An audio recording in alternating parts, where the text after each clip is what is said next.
Hi everyone. One of the big stories last week was the US dollar rebounding in the major forex pairs, one of which is the dollar yen. With the Bank of Japan setting interest rates this week, my trading strategy is to watch if this dollar up move continues against the yen.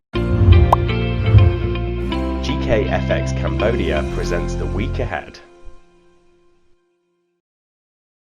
Let me start with the technical analysis. I'll cover the BOJ in the economic calendar, then I'll talk some fundamentals. So when I talk about a possible bottom in the dollar yen, I'm referencing the bigger picture that you see on this weekly chart. You can see we've had 3 reversals of the 103 level, and this falling wedge pattern tends to be bullish. A bullish confirmation would be if we get a breakout above the top trend line, whereas a break back below 103 would be bearish. By the way, if you're getting some use from this video for your trading, please click the like button, and the YouTube algorithm will make sure more people see it, and that means we can keep making them. Now, it's a busy economic calendar this week.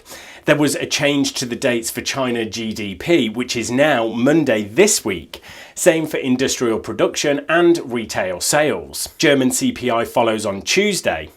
On Wednesday, there is UK CPI and the Bank of Canada rate decision. There is Australian unemployment as well as the BOJ and ECB rate decisions on Thursday.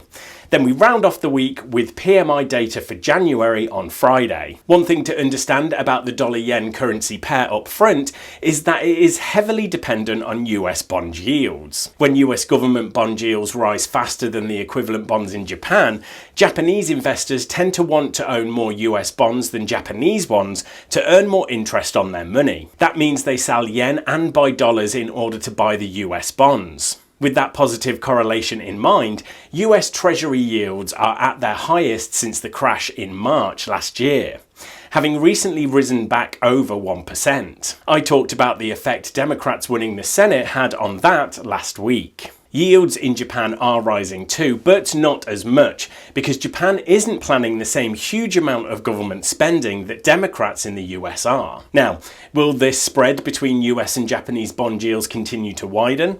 Of course, nobody knows.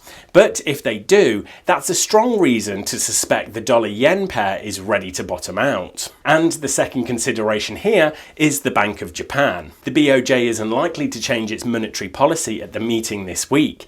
It's more a question of their economic outlook. The consensus opinion is that they will keep an optimistic view of the Japanese economic recovery. However, watch out, because Japan is suffering in a second wave of the coronavirus, so the BOJ could bring a dovish surprise to offer extra support. Right, thanks everyone, good luck trading this week, and make sure to subscribe to our channel so you don't miss the next video.